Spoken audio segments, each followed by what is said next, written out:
नमस्कार जी। आज हम आप लोग के साथ में 10 मिनट में बने वाली पनीर का रेसिपी शेयर करे जाते हैं। ओकरा खातिर हमनी के तेल गरम करके ओमा डाल देबे के जीरा और साथ में प्याज एके अच्छा से भून लेबे के हमनी के मीडियम टू लो फ्लेम पे भूनब जा। ओकर बाद एजा हमनी के टमाटर के प्योरी बना के डाल देबे के और साथ में भून लेबे के। अच्छा, अगर आप लोग के वीडियो अच्छा लगी तो चैनल के सब्सक्राइब कर लेब जा। एजा धनिया, थोड़ा सा सब्जी मसाला, थोड़ा सा हम एजा डाल दिल बनी हल्दी, नमक, सारा मसाला डाल के हमनी के अच्छा से भून लेबे के। कमेंट कर मत भुलाइब जा अगर वीडियो अच्छा लागता, और अगर आप लोग बना के देखा तनी जा रेसिपी के आप लोग के अच्छा लागल तो हमके बताइब जा। मीडियम टू धीरे आंच पे हमने के एके पका लेबे के। मसाला के अच्छा से भूने के, जब तक मसाला से तेल ना छूट जाओ तब तक हमने के भून लेबे के।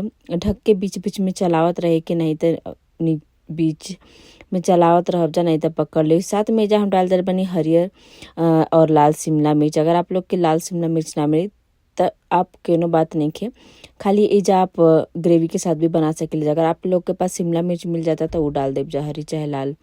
ओके, ढक के 2 से 3 मिनट तक हमनी के पका लेबे के। तब तक थोड़ा सा हमनी के शिमला मिर्च पक जाए। ओकर बाद हमनी के डाल देबे के लंबा लंबा कट के पनीर डाल के अच्छा से के हमनी के मिक्स कर लेबे के, ताकि मसाला अच्छा से भून जाओ और पनीर के साथ मिल जाए।